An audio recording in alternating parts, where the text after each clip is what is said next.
Welcome to the ultimate guide to buying a property on the Costa del Sol. If you're not thinking about buying or not in the process of buying, then this video is not for you. But if you want to know more about what's involved, warts and all, from start to finish, then this is going to be the guide for you. It's not the shortest video in the world, but what we've done is we've time-stamped it so that you can just jump to the bit that's important. And what I would suggest is if you are starting your search or don't know too much about it, watch the whole thing because it's invaluable. Hope you enjoy it. So with me today to tackle the buying process, I have the lovely Raquel from Franke de la Fuente, and Raquel's going to be talking us through all the procedure and what's involved and how to navigate it really without making too many mistakes. Yes. And I think the important thing to talk about really before we even get to the reservation process, which is when all buyers start getting excited, is to talk about what buyers should do before they even come to Spain. There's a few things that I think we advise them and you also advise them to do. And one is to speak to you guys, isn't it? Yes, exactly. And what does that achieve? What does that help them understand? So it gives them a broad idea and general idea of what they need to consider. Many clients, when they come, they just have an idea to proceed with the purchase of a property, but they don't think about all that endures this process. So we give them a very specific idea of what they need to consider, such as, of course, financial planning, and they need to know how they will structure this operation, what are their long-term intentions with the property. And we give them this general idea so they settle their plan and we can proceed smoothly. That's really good because we also do a similar thing. You know, we like to set the scene, but it's incredible. A lot of buyers, they just want to get here and they want to look at properties and get excited. And I think it is important sometimes to slow the process down, isn't it? And explain. So although we do set the scene and we do say, right, you know, your lawyer will do this and it's actually nice sometimes to hear it from a lawyer and get the actual advice before you get here. So I think it adds a degree of comfort, doesn't it? It does. You know, when you get here, you've got somebody in your corner, as well as your agent, hopefully. You've got somebody there who you know will look after you, and if there's any problems, they can hopefully sort them out. Of course, it does give them this comfortability during the process, and it does settle ideas and find pathways where the doubts were initially. So, but it's very important to have a first meeting. If it's not in person, we can always have phone calls and go through any questions they may have, because in the initial stage, even though they might not think about it, there are many doubts that can occur. So when we hang up the phone, I tell them always, I'm sure you have more questions, just call me whenever you feel like you need to, because it's very important to have all these ideas clear from the beginning and have a good structure. Absolutely. This way it goes smoothly. And I guess as well as the buying process, a really key thing to understand before you even look at properties is, like you say, how you're going to use the property and where you're coming from. Because if you're coming from outside of the EU, there are a number of restrictions and a number of things that you have to think about if you want to make Spain your home, with different visa options which have changed in the last couple of years. So is that something that you would cover before they came here so that they would understand what's possible and what's not possible? Correct. So with certain cases and depending on the intentions of the clients, we also like to have meetings with our tax advisor. So like this, we can also prepare them financially and also in long-term vision in Spain if they need a specific visa or residency permit. So we can advise them and guide them according to the budget, to the project and their intentions. So this is very important, and this is something that we also suggest to our clients and highly recommend to them, because it does benefit them. So that's the lawyer. I think the second important thing as well is to know how much you can afford. Of course. And we deal particularly at the higher level of budgets. Most people who are buying properties at 3, 5, 10 million euros, they're normally self-employed, or they're very high up in the corporate ladder. And sometimes their tax affairs can be quite complex. And sometimes self-employed people don't always declare everything they earn for various reasons. So I always find it's a really good idea to talk to someone like a mortgage advisor, just so you understand what's possible with finance. And sometimes things aren't possible or aren't as possible as you may think. But sometimes with Spanish finance particularly, there are some really good deals out there. And we always advise clients that if they are thinking about going down the mortgage route, or even if they're not, it's always worth a chat, because sometimes it's better to use the bank's money than your own if you can make more interest somewhere else. And we always put them in touch with a mortgage broker who we think is going to be the right fit. And I think with a mortgage broker, it's very important to know that they are independent. They're not tied to one bank.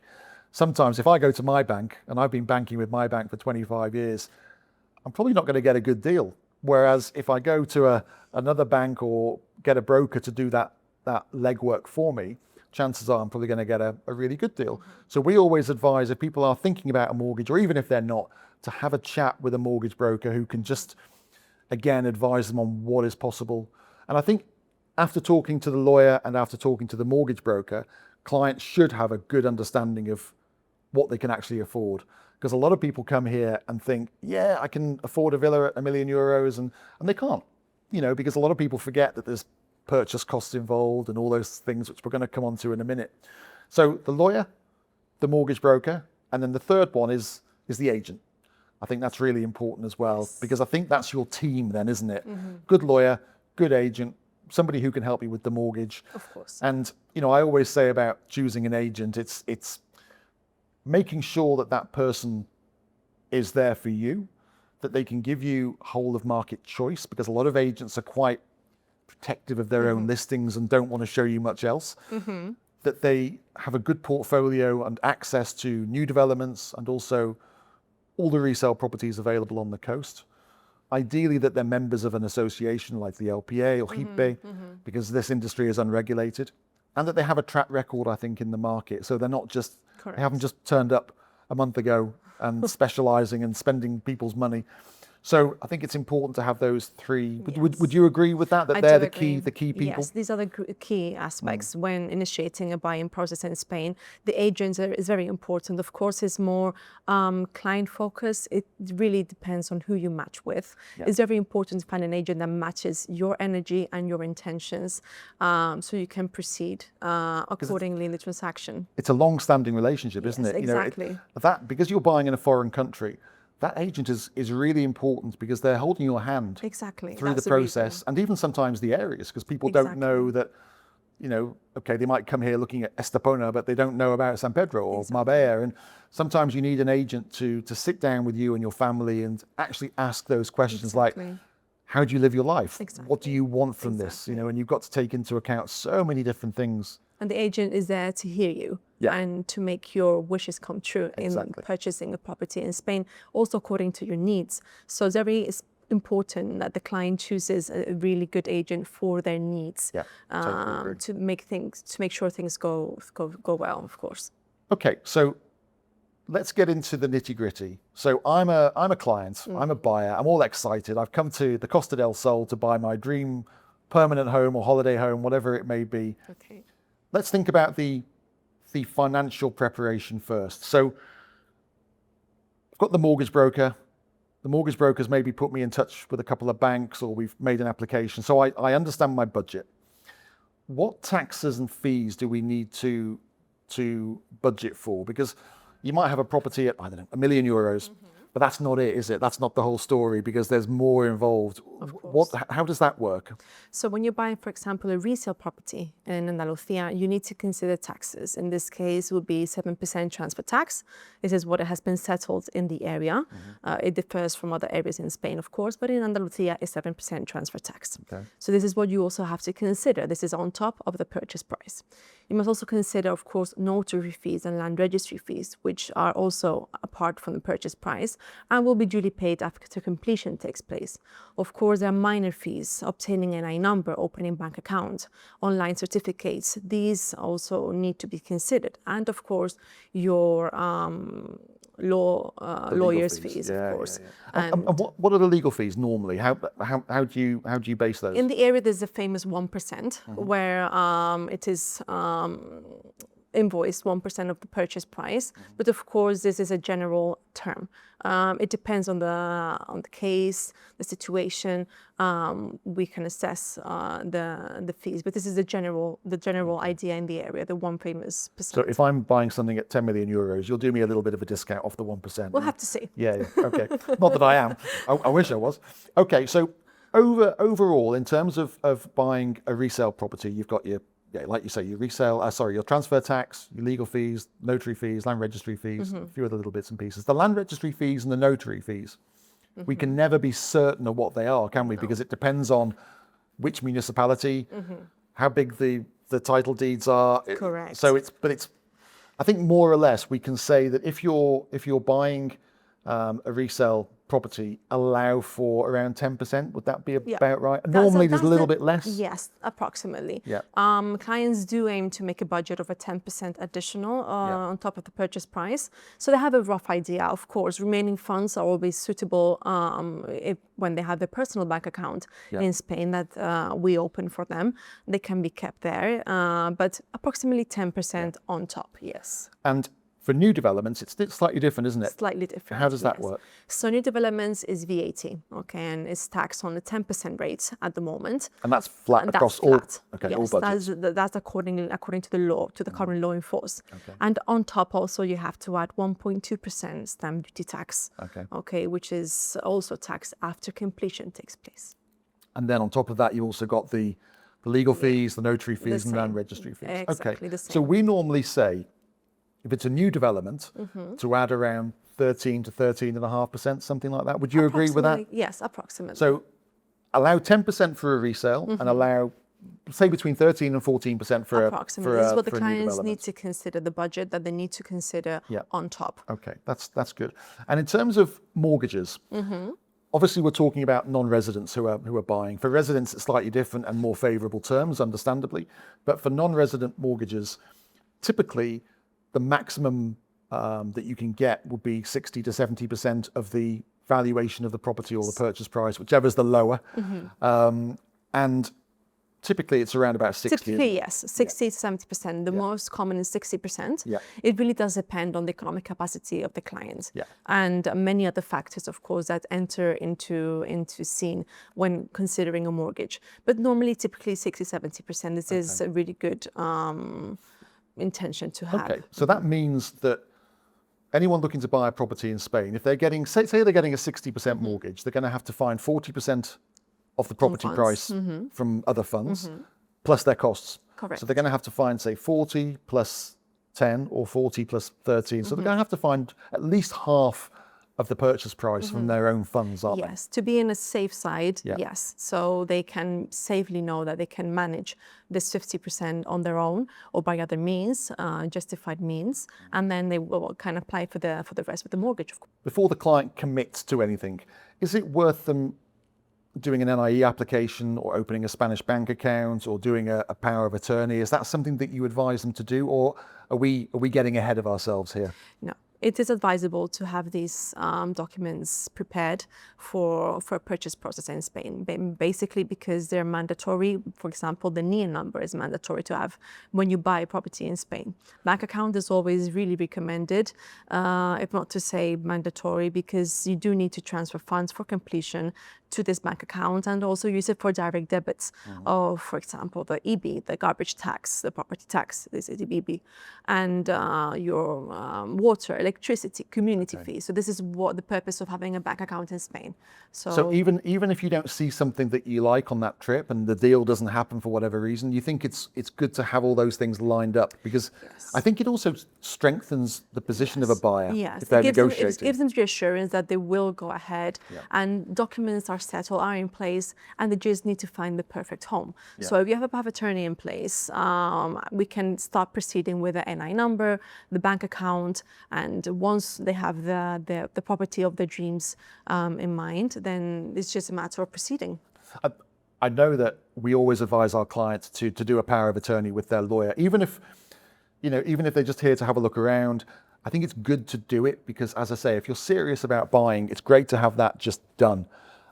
It signals that you're a serious buyer, which is great if you're negotiating. And also, I haven't had a client in 25 years who's regretted doing a power of attorney. It's always something they say, yeah, that was a good move. It means we don't have to keep coming back and forwards.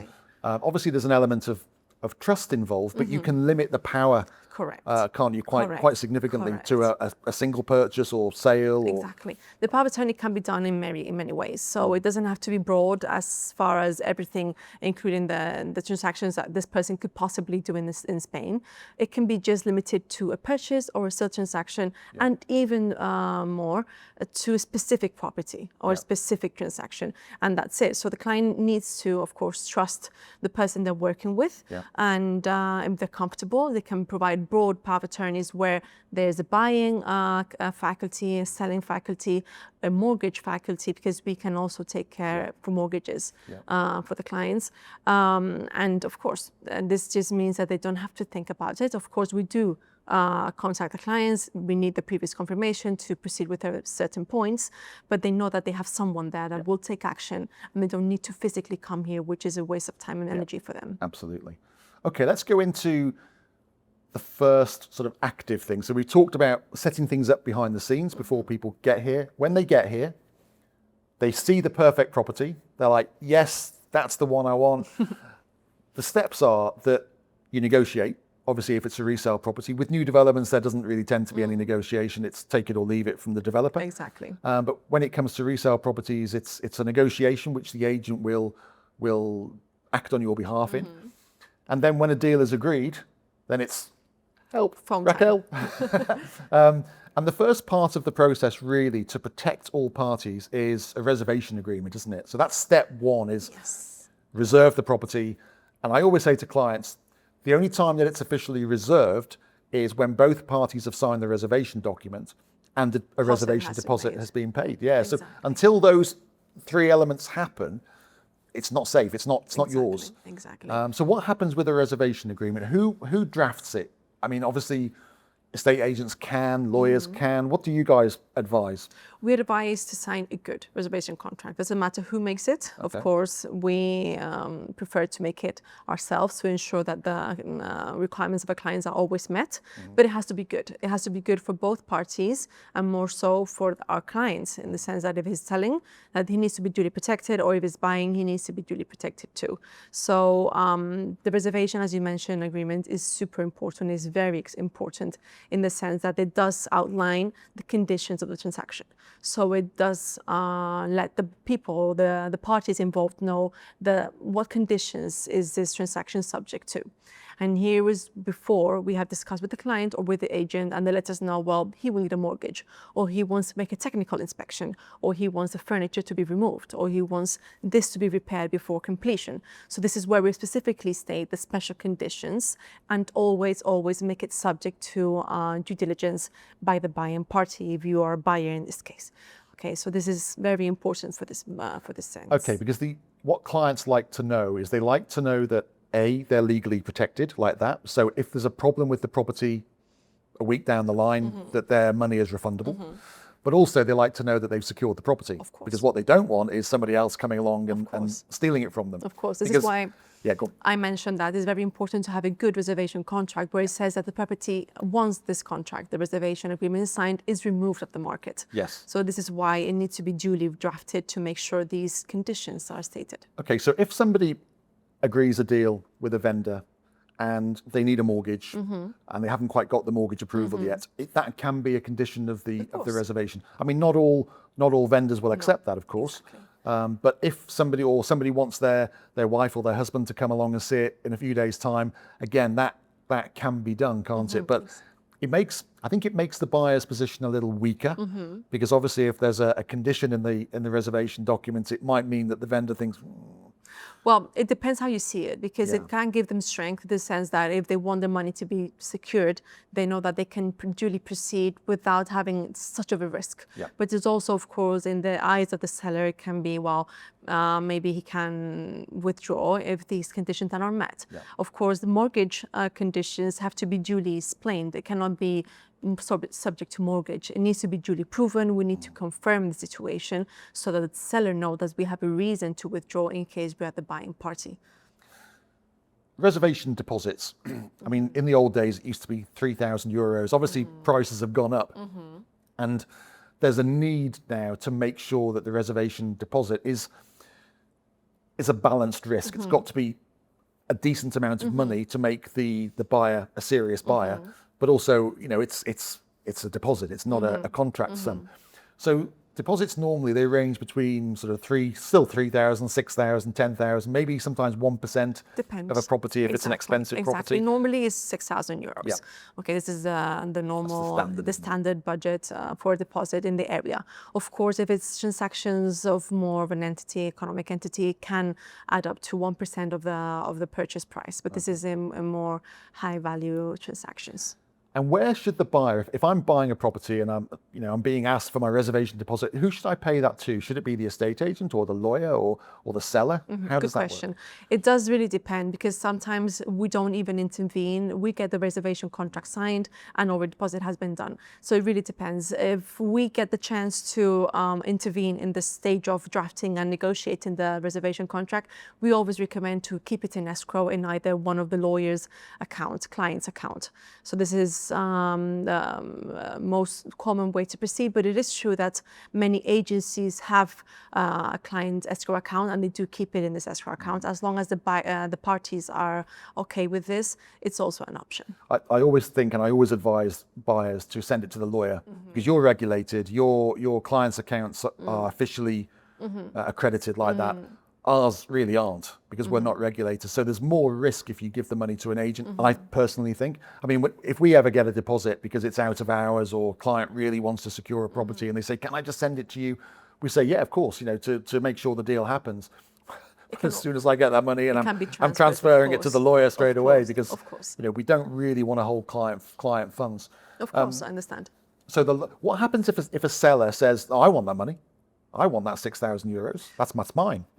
We have the situations where we don't recommend it happening because then in case something happens and the client wants to withdraw, the buyer wants to withdraw, it can be more complicated to get this money back. And it can mean that the buyer has to go through more stress, more communication, and it's not necessary. So to avoid this, we keep it in escrow and we negotiate. We go according to terms and conditions and we get the deal if necessary. It's true as well, isn't it, that some vendors and some vendors' agents don't even like to have a reservation process, do they? They like to go, particularly Spanish, they like to go straight to what we call private purchase contract, which is the next step, isn't it? Well, it does. Sometimes it is common to go directly to the private purchase contract. It can happen, but we do recommend to keep always a reservation agreement because, as I mentioned, it's the basis It sets out the terms of the deal, doesn't it? Everyone knows, okay, that's what's expected. And it's always a reference to look back in case there are any doubts or any other parties have doubt. We look back at it and then we can proceed. This is always recommended. Okay, so I've paid my 6,000 euros deposit. I've signed my reservation contract. The vendor signed the reservation contract. So everything is great. I'm quaffing the champagne. I'm really happy. This is when you guys get to work, isn't it? So this is when the lawyer starts earning their money. What do you do? So we initiate what we call what is known as the due diligence process. This process is an exhaustive due diligence of the property that the clients will buy. This comprehends from registry information to charges to possible debts set against the property to possible mortgages on the property and all the also urbanistic side of the property, so we know that it is compliant with urban planning or not. So this is a full image of the property that the clients will buy. And if a client says to you specifically, can you check with the community that short-term rentals are allowed? That's now something you do, isn't it? Because it's become a big thing. Of course, we've always done this, and it is a fundamental part of the due diligence because many clients have the intention to rent. So of course we do contact the community of owners. We ask confirmation if there are any type of limitation for vacational or touristic activities, either approved by them in the last minute or even in the bylaws, which will have to be also duly checked. So that initial due diligence, after I've paid the reservation deposit, that initial due diligence is basically looking out for red flags. It's looking out for problems with the purchase. Correct. You're not interested in how nice the house is, what it looks like. It's more to do with, is the house registered legally? Of course. Does it have any debts, as you say, attached to it? Because when you buy a property at the notary, eventually at the end of this process, you've got to make sure those are cleared, haven't you? Of course. And this is also duly verified by the notary the same day of completion, because they have to make the consultation. Yep. We also do recommend the clients buying a resale property to make a technical inspection. Okay. This is because in resale properties, you buy the property as it is. In Spanish, it's called a cuerpo cierto, Yep. which basically means that you're buying what you see. Yep. It's then no possibility to claim, except for, of course, hidden biases according to the law in force. But it's really interesting and recommended for the clients to engage a technical inspection during this due diligence process, so they see the property. And is that a full survey, or just someone to go around and make sure that things are working? It depends. It depends. Okay. Normally, you just can make a full survey. We recommend to make a technical inspector with an architect specialized in inspections. Okay. So they will duly assess everything in the property and even the outlets of the property. So this is very recommended. Is that still important with something like an apartment? I mean, I understand if it's a villa in its own grounds, there are more things to look at. But for an apartment, should a buyer trust the community is looking after things, and that it's only inside your four walls that matter? It depends on the state of the property. If you enter and you see that there are many floors, you might consider this as an option. Okay.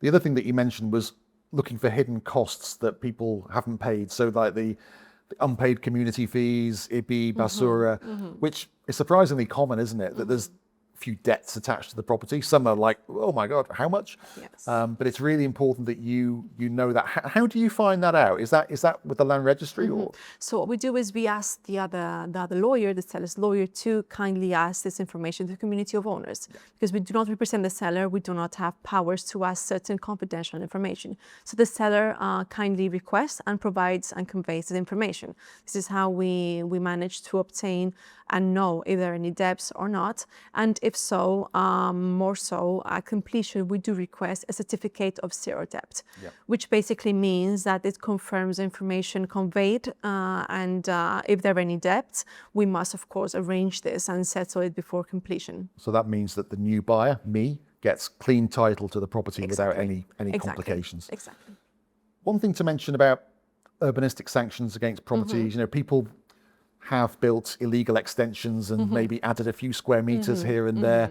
How important should a buyer take that? I mean, if you were to turn around to me and say, Sean, this house is fine, no problem at all, but they've built an extension on the terrace above and it's 10 square meters that shouldn't be there.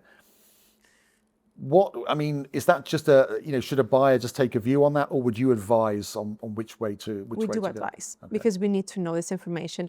One of the main reasons in the reservation contract, to sign the reservation contract, is that we need to state that the property is sold with the square meters duly registered in the land registry. This means that once we receive the property, we will duly check the nota simple, which is a simple note of the property that is registered in the land registry, and verify the meters.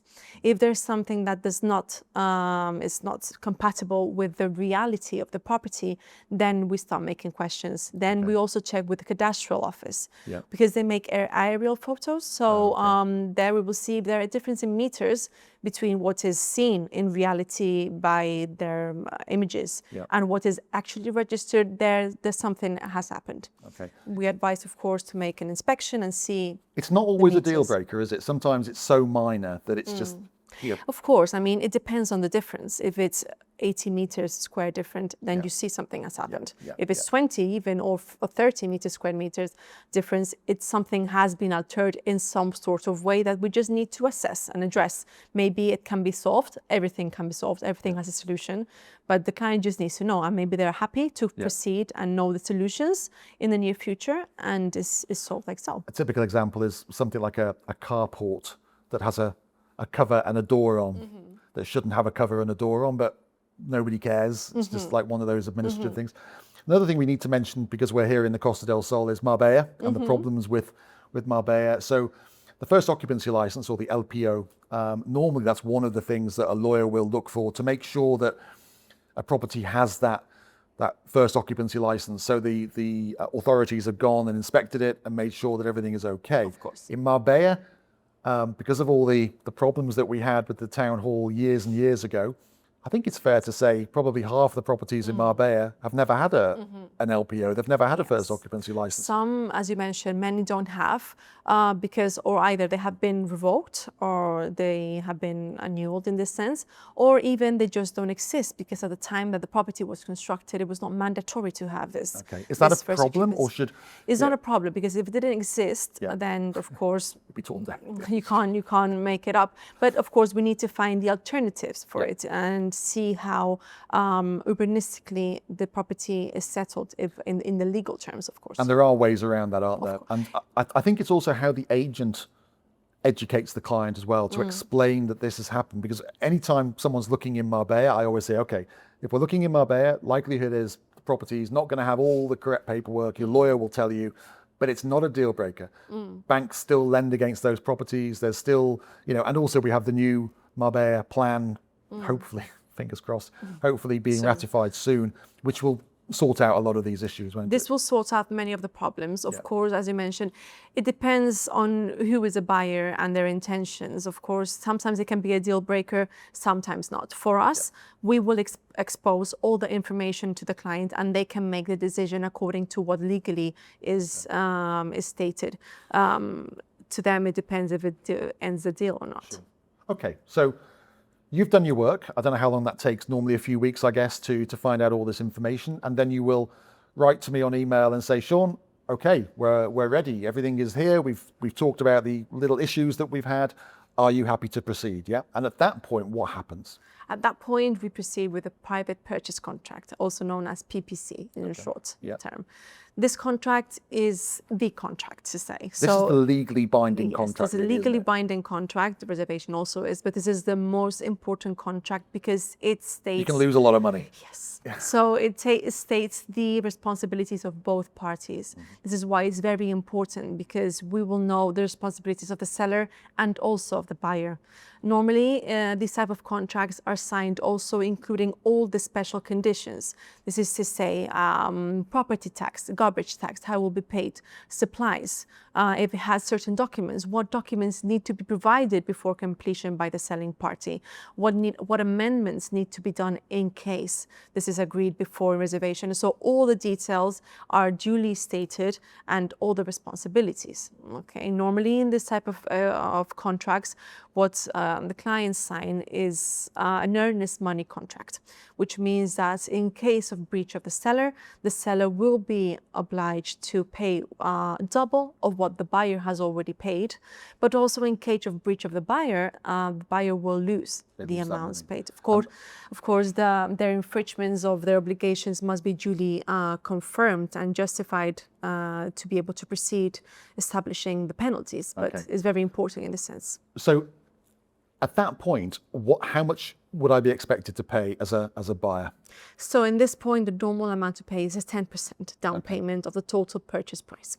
Okay, minus, of course, the deposit you have already paid. Okay, so if I'm buying something for €1 million, at that point, I'm handing over €100,000. So that's a chunky amount of money. I don't want to lose that money. You don't.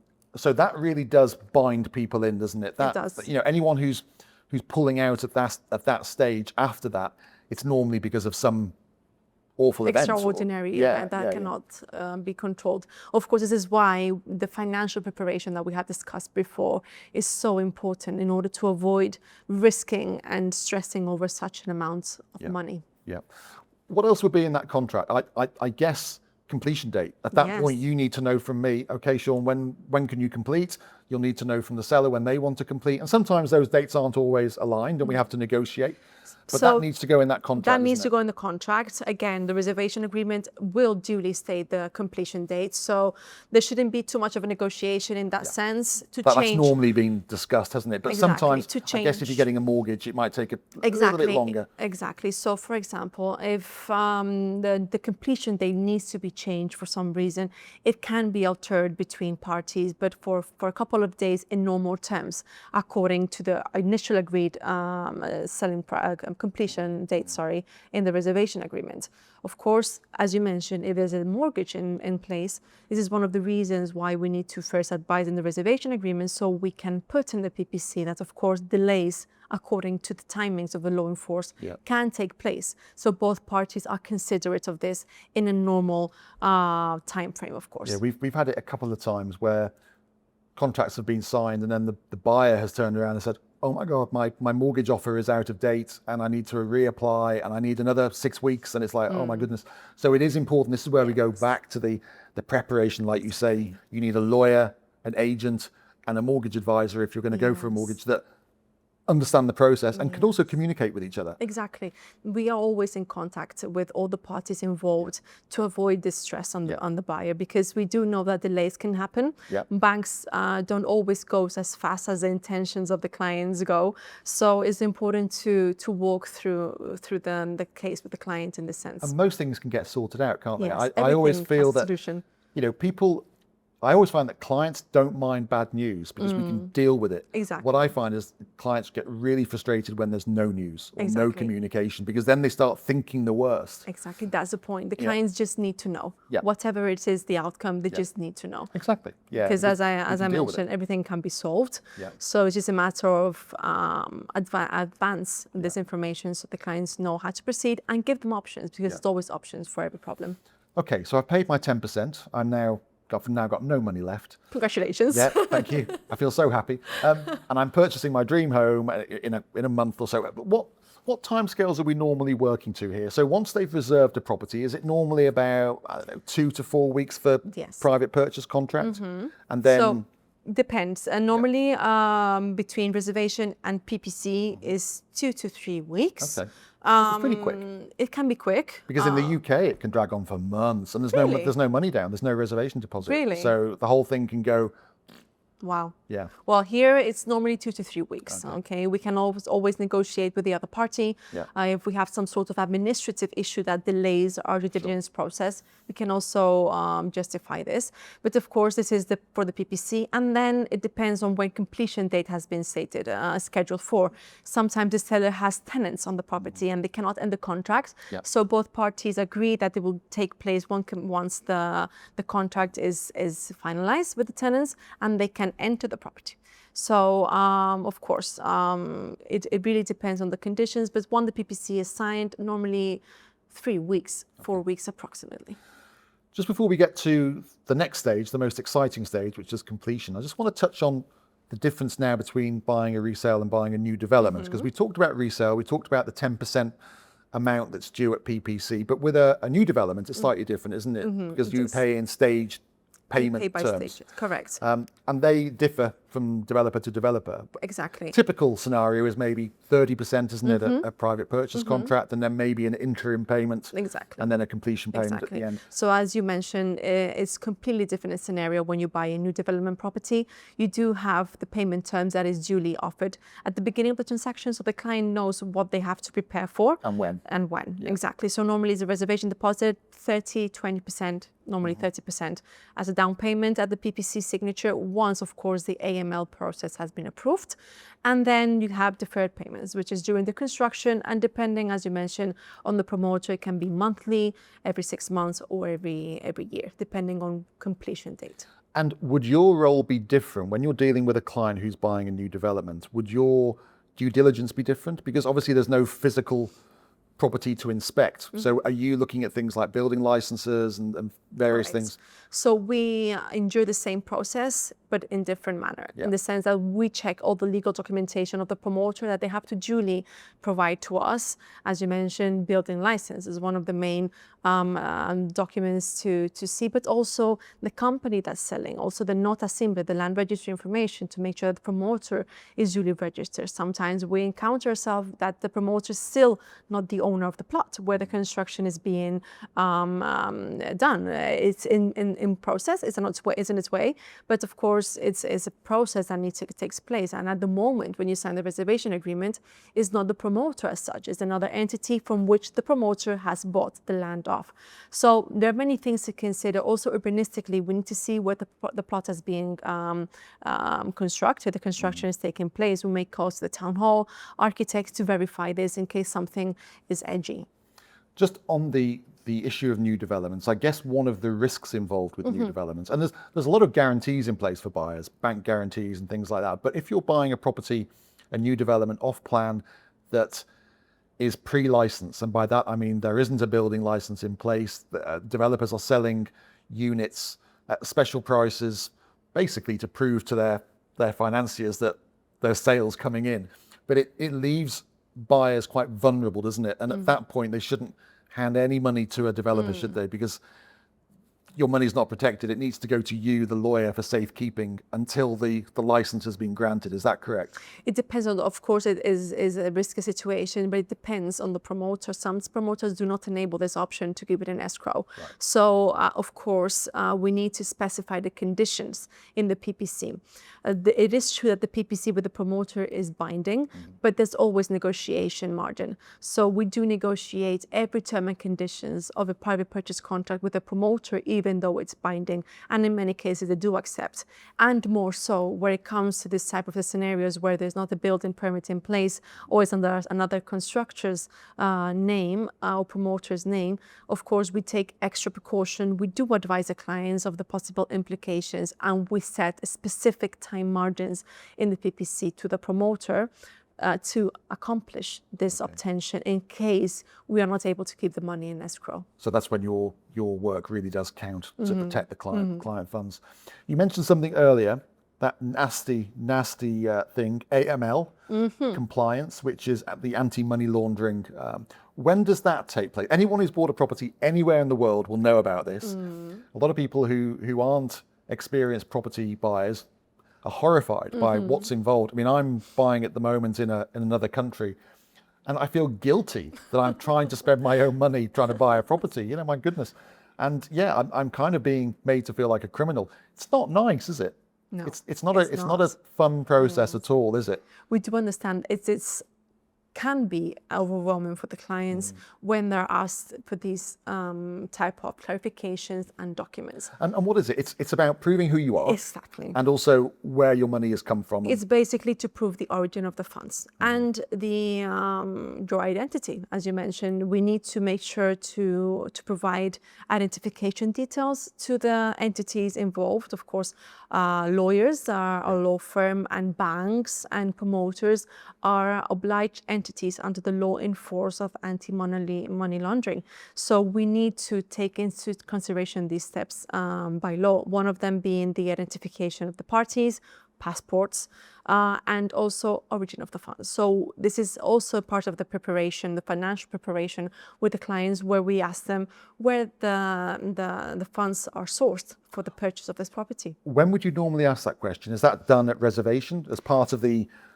Not for all the parties, but internally, once we make the contact with the client, initial contact, we get an overview. So we will ask them, how are you going to fund the purchase, in the sense that, do we need to engage at this stage with a mortgage advisor? Because we can also offer you the service, or do you have own funds? And then we will go over the documentation needed in due time. So this is where we get an idea of from where the source of funds is originated. We need to do our own compliance. You need to do your own compliance. Promoters do as well. So clients are asked time and again for this information, aren't they? And it's because we all have to do it. It's not just one. It's not just the lawyers control the information and they don't have to do it again. We all have to do it. And even when we open a bank account for the clients, we do let them know that most of the documentation that we have received for our internal protocol must be provided to the bank in a later stage for opening the account. I find the people that take their time and are promoters, some of their compliance departments is exquisite. It's crazy. And we've had a couple of buyers pull out of off-plan projects because they're just tired of waiting for a yes. And look, I understand that some people, if they are potentially politically exposed people, they work in government, whatever, or you've got people from sanctioned countries, there is more of an issue and that has to be looked into. But it can be very frustrating, can't it? It can be overwhelming and frustrating for clients, which we do know, understand and consider for the clients, and try to make it as easy as possible and easygoing for them, because it can be a lot of documentation, and more so if they have some sort of speciality in the transaction, if they are politically exposed persons, for example. Let's talk about something more exciting. So completion. So we've got the date. It's next Friday. We're going to complete the purchase of this property. I'm mega excited. I'm sure you are. Yeah, so excited. Do I need to be at the notary? No, you don't. And what happens? What's it all about? So if you have granted power of attorney to us at the beginning of the transaction, because you just fully trust us, of course, as you should, then we can take over for you. Okay. So we can go to the notary the same day and sign, and we can make you the owners of the property at that same day, okay? We can also deliver to you the keys, or keep them, or give them to someone of your trust to be kept until you arrive to Spain. So you do not need to be here to buy a property. Okay, unless I haven't signed a power of attorney, in which case I do need to be there. So as I mentioned, that is never quite as simple as people think, is it? Because you might get given a date of next Friday, but there's quite a lot of people to coordinate, isn't there? Because there's us, there's the seller, the lawyers involved for both parties, then there's often a bank involved, isn't there? And the bank has to cancel any mortgage, and they might not turn up, or they might turn up with the wrong file. I mean, you've seen it all, I've seen it all. So we always say to people, look, if you get a date for next Friday, don't rely on that, and maybe bring a good book, because you might be there for a few hours. Because notaries, I've had a few lock-ins at the notary when you're there after 2 o'clock and you think, this is not a good sign. It's not going to happen. It's not going to happen. So it's not like, I mean, in England, for instance, everything is done electronically. Buttons are pressed, transactions are made, that's it. And the lawyer phones you, the lawyer, and says, we're completed. Boom. I know, I've been informed about this. It's very efficient. Very efficient, but a bit scary. At least there's something about going to a notary's office in Spain where everything is signed off and big loads of paperwork. And big signature. Always a massive signature from the notary, isn't it? Yes. But there's something very official about it, and it's kind of reassuring in a way. It is. Clients do expect when coming to Spain to have all this protocolization of completion, which is normal for us, and it does give reassurance in the transaction. But it is true what you mentioned. Sometimes completion can delay. Normally, when you schedule a date, unless something extraordinary happens, it does happen in the same day that is scheduled, but delays can happen. So if the client doesn't come, we can manage, no problem. If the client comes, we invite them to a client coffee so they can patiently wait, unfortunately. It's always funny, there's always a coffee shop next door to a notary, isn't there? I wonder why. Maybe they know about this, so I think they realise. Plan in advance. What can go wrong at completion? What can possibly go wrong? I mean, obviously, if you're English or a foreigner, it's nice to understand what's going on in your own language. So the title deeds are not in another language. It's just in Spanish, isn't it? So you're relying on the lawyer or a translator to translate the contents of those title deeds. And most of the content in the escritura, the title deed, it's fairly legal jargon, isn't it? It's identifying the parties involved, which takes about 4 pages. And then it's making sure that they have their passport numbers or NIEs and whatever. And then it's a description of the property. And then it's the transaction details. And then how everything's going to be paid. But it's quite a lot. It's a literature book, yes. Yeah. It is quite a lot, yes. It is quite a lot. But it's important to know what you're signing, because it's a big amount. It is quite a lot for the reason, as you mentioned, to know what you're signing, to have everything covered. And there we do have margin to negotiate. What we can negotiate in the clauses and conditions are what we have previously agreed in the PPC. Okay. This is one of the main reasons also to sign the PPC, because for this reason, we don't waste time at completion. Yeah. We know what we have agreed. You have to provide this document. You don't have it, you're in breach. Yeah. We know that we have to put this clause. You don't want to put it, you're in breach. So, of course, it's easier to negotiate. People don't waste time. If we're between lawyers, they don't waste time. We have already agreed on this. It's pretty straightforward. What could go wrong? Well, unexpected change of events. We don't have the keys, for example. The agent doesn't have the keys, they have disappeared. Or the property has been changed for some reason and is not as the initial visit, because we do recommend agents to always make a final inspection before completion. Make sure things are working. Exactly. Or a document cannot be duly prepared or something. There's always a missing document, isn't there? There's always something. Like, could be a missing normally document. the bank, because the bank will rush along because they're going to 5 different notaries that morning, and it's like, oh, I haven't brought that piece of paper. And Us, we have it all duly prepared, but some other parties can have some documents that, of course, are not aligned. Or, for example, some sort of misunderstanding in the wording of the escritura, of the title of purchase, which can delay the signature. But as I mentioned, everything has a solution, so it can be done. Let's wind it back maybe a week. You're saying, okay, we're going to complete on Friday. You need to send me the funds. I will send you the funds. Well, that massive amount of money. I send you the funds. What happens to those funds then? Because you have various people to arrange to pay, don't you? Obviously, the owner gets the big check, and then there's also any debts that are owed. So if they owe money on a mortgage, then there'll be a check prepared for the mortgage company. There'll be a check prepared for the community if any funds are owed, or the IBI, Basura. The agent obviously needs to have their commission paid. So are you responsible for coordinating all these checks? Yes, this is done. It's pretty straightforward. We engage with all the parties and have it all scheduled. Who's owed what? Exactly. So my money is being used to pay all these different people, really? It's being used, instead of paying the seller directly, we ensure the payments are done by us making the payments directly to these parties. Which is good, isn't it? Because it means then that you're in charge of making sure there's no debt on the property when I take it on. Exactly. For example, there's a debt on the property for community fees that have not been duly paid. If the seller does not want to take care at the signature of the PPC to ensure that this debt has been paid, we deduct it from the purchase price. So we make the payment directly via bank transfer to the community, and like this is settled. There's no claim set against you as the new owner. Also, we need to ensure that the agency are duly paid off. It can be the case that the seller does pay in advance at the 10% down payment, which is totally fine. We just need to be duly notified to have this scheduled. I will advise the client to have the funds prepared in time.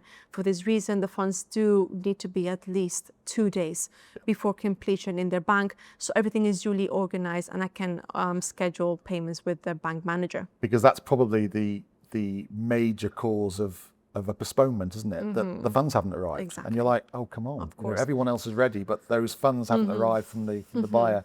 I mean, there's always ways to sort this out. We always have the law in our favor in many cases. And delays because of third party, maybe the client has acted very diligently and has made the payment in time, but administrative issues has happened in between banks. Had the payment has been just frozen in the midway, which can happen.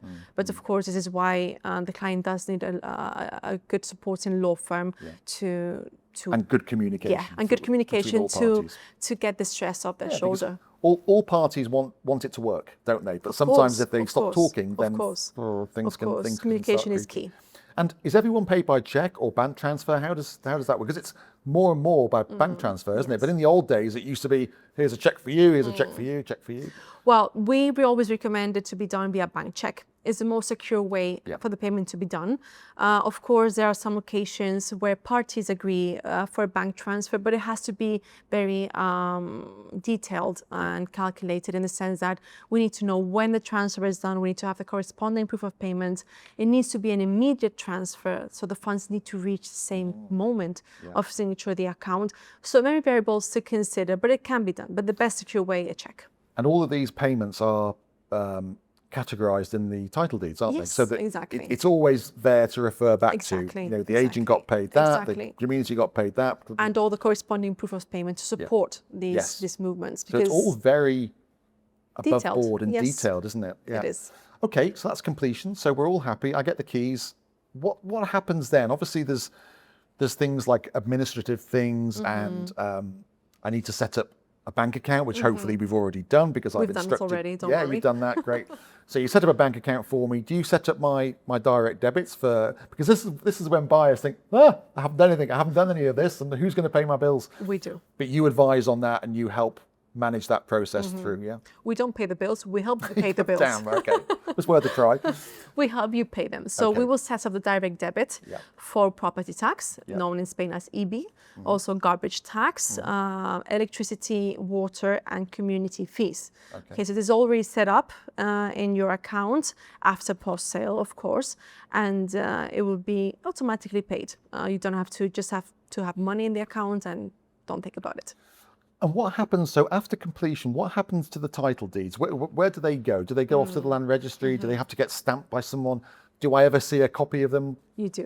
Okay. So at the end, very end of the transaction, you will receive the original documentation of your purchase, and we will provide it to you in a file, so you keep it for your records. Okay. But since you sign completion at the notary, the deed is kept there, as it has to be duly prepared by the notary, and then the notary invoice has to be paid. This is where our post-sale team enters. They, of course, introduce themselves, let them know that they will be taking care of the case, and start making payments. We can either make the payment directly from your account that we have set up for you, or inform you of the payments due, and you can just transfer the funds to the authorities or to us, and then us to them. Okay, so it's all very transparent and yes, quite simple, really. It's quite simple. We just need communication, and it's really, really simple. And it's designed for people who aren't here, isn't it? Because a lot of people buy here as second homes. They're back in their home country, and they're not as involved, so they rely on you to make it happen for them. Exactly. It's a really relief for them to know that everything is being taken care of from the beginning to the end. We also take care of taxes, which is, of course, just if there is trust, everything is done. So, Raquel, thank you so much for guiding us through that process. I hope that's been useful for our listeners and our viewers. I'm sure it has, because anyone who's thinking about buying a property in the Costa del Sol, that really is gold. You know, what you've just explained there. So thank you so much for your time. My pleasure. Thank you for having me. And Raquel, you're senior associate at Franke de la Fuente law firm. You've got offices in Marbella, the Balearics, Canary Islands, I believe now. So Estepona also. Wow, it's all happening. So how can people get in touch with you? What's the best way to contact you? So we have a web page. They can see the contact details there, and also phone calls or emails. Any other way is.